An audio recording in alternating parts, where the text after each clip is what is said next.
Assalamualaikum warahmatullahi wabarakatuh. Perkenalkan, saya Dr. Imade Wijayantara, spesialis neurologi, admin MH. Saya ingin menyampaikan beberapa hal tentang stroke. Apa itu stroke? Stroke adalah suatu keadaan di mana ditemukan tanda-tanda klinis yang berkembang cepat berupa defisit neurologis vokal atau global yang dapat memperberat dan berlangsung selama 24 jam atau lebih atau dapat menyebabkan kematian tanpa adanya penyebab lain yang jelas selain vaskuler. Stroke terjadi karena otak tidak mendapatkan pasokan darah yang membawa oksigen sehingga sel-selnya menjadi mati. Apa saja faktor risiko stroke? Yang disebut dengan faktor risiko stroke adalah hal-hal yang bisa mempercepat terjadinya serangan stroke, yaitu faktor risiko yang tidak bisa diubah dan faktor risiko yang bisa diubah. Faktor risiko yang tidak bisa dirubah seperti apa? Umur, jenis kelamin, ras tertentu, genetik atau riwayat keluarga.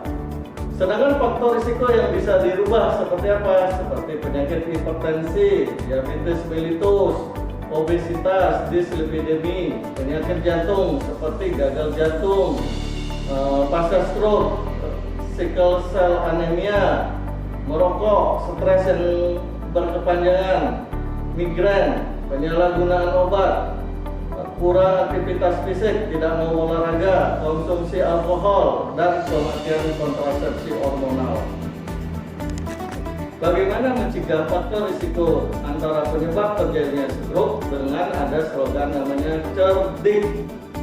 C-nya cek kesehatan secara rutin, E-nya hentikan asap rokok, R-nya rajin aktivitas fisik, D-nya diet seimbang, I-nya istirahat cukup, K-nya kelola stres.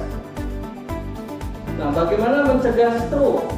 Mencegah stroke bertujuan untuk mengendalikan angka kematian akibat stroke dan kejadian stroke, memperkecil kemungkinan disabilitas akibat stroke, serta mencegah terjadinya stroke berulang.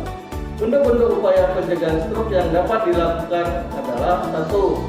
Pencegahan primer, pencegahan yang dilakukan pada orang sehat atau kelompok berisiko yang belum terkena stroke untuk mencegah kemungkinan terjadinya serangan stroke yang pertama dengan mengendalikan faktor-faktor risiko dan mendeteksi dini serangan stroke.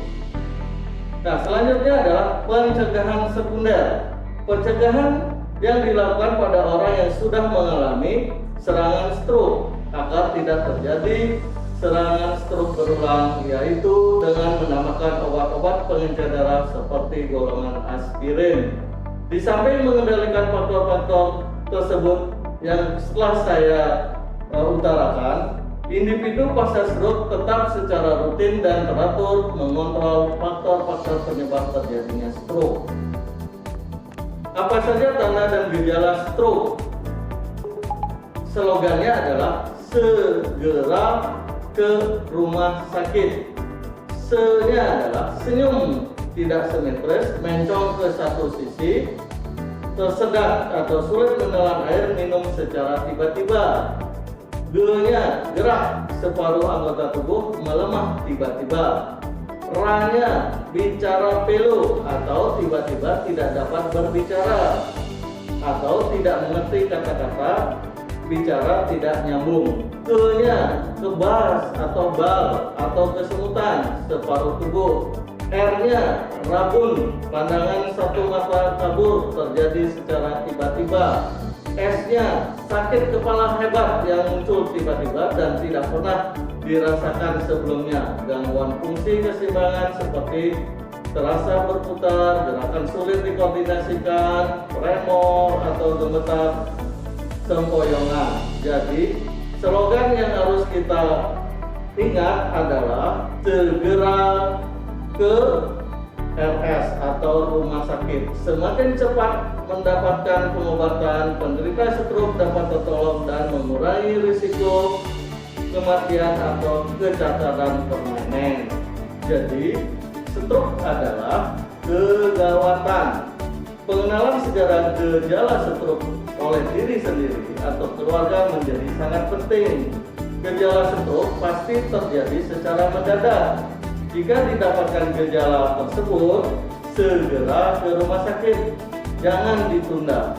Nah, demikian penjelasan dari saya, Dr. Imade Dwijantara, spesialis neurologi, admin, MH. Bila terdapat gejala apa yang saya telah jelaskan tadi, segeralah datang ke layanan kesehatan yang terdekat dari rumah Anda. Jangan ditunda. Ingat, segera ke rumah sakit.